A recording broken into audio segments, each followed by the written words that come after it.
देहरादून में अब सिर्फ 1% रह गई हरियाली। आवासीय उपयोग में 58.43% एरिया।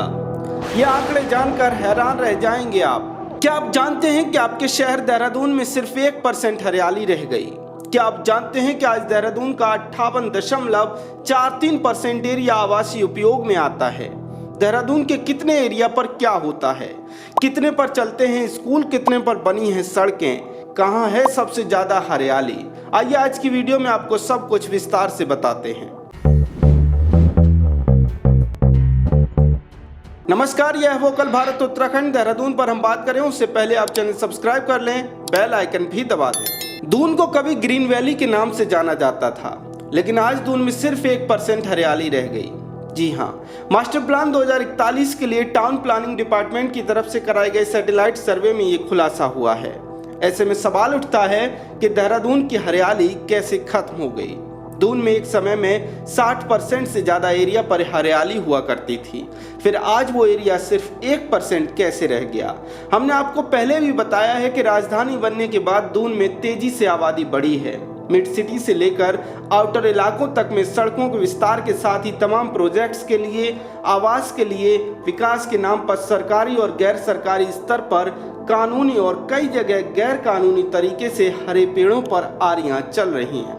कई स्थानों पर हमने देखा है कि रातों रात में पेड़ों को काटकर बिल्डिंग खड़ी कर दी जाती है। शहर में हर तरफ कंक्रीट का जंगल दिखता है। जानकारों का कहना है कि हरियाली खत्म होने से शहर का टेम्परेचर भी पिछले 20 वर्षों में 2 से 3 डिग्री तक बढ़ गया।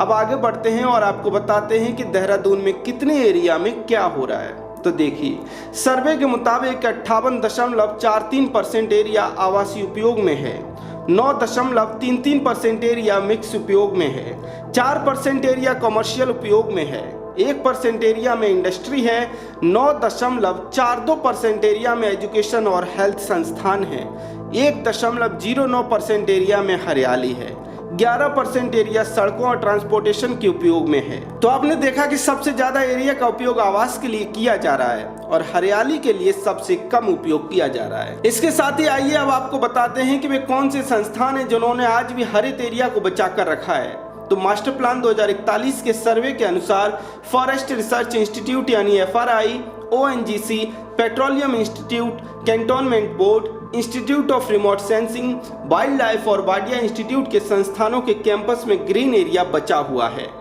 इस सर्वे के तथ्य हमने आपको बता दिए। इन तथ्यों के आधार पर एक ही निष्कर्ष निकाला जा सकता है कि दून वैली में हरियाली हर दिन तेजी से कम हो रही है। बहुत से लोगों का कहना है कि जब विकास होता है तो हरियाली तो कम होगी, इसमें क्या समस्या है? उन लोगों से मैं बस इतना ही कहूंगा कि हरियाली सिर्फ दिखाने के लिए, सुंदर लगने के लिए नहीं होती, बल्कि उसी हरियाली से तापमान नियंत्रित भी रहता है। उसी हरियाली से ऑक्सीजन भी उत्पन्न होती है। उसी हरियाली के कारण हम सांस ले पाते हैं। आप कल्पना कीजिए कि इसी दून में 60% एरिया पर हरियाली होती थी, आज सिर्फ 1% एरिया पर हरियाली है। आपको क्या लगता है कि इससे तापमान पर प्रभाव नहीं पड़ेगा? बिल्कुल पड़ेगा। ये तय है कि अगर स्थिति ऐसी बनी रही तो आने वाले कुछ ही वर्षों में दून में तापमान रिकॉर्ड तोड़ सकता है। देहरादून में हरियाली खत्म हो रही है। इस पर आपका क्या कहना है? कमेंट सेक्शन में हमें अपनी राय जरूर दें। चैनल सब्सक्राइब कर लें, बेल आइकन भी दबा दें। जय हिंद।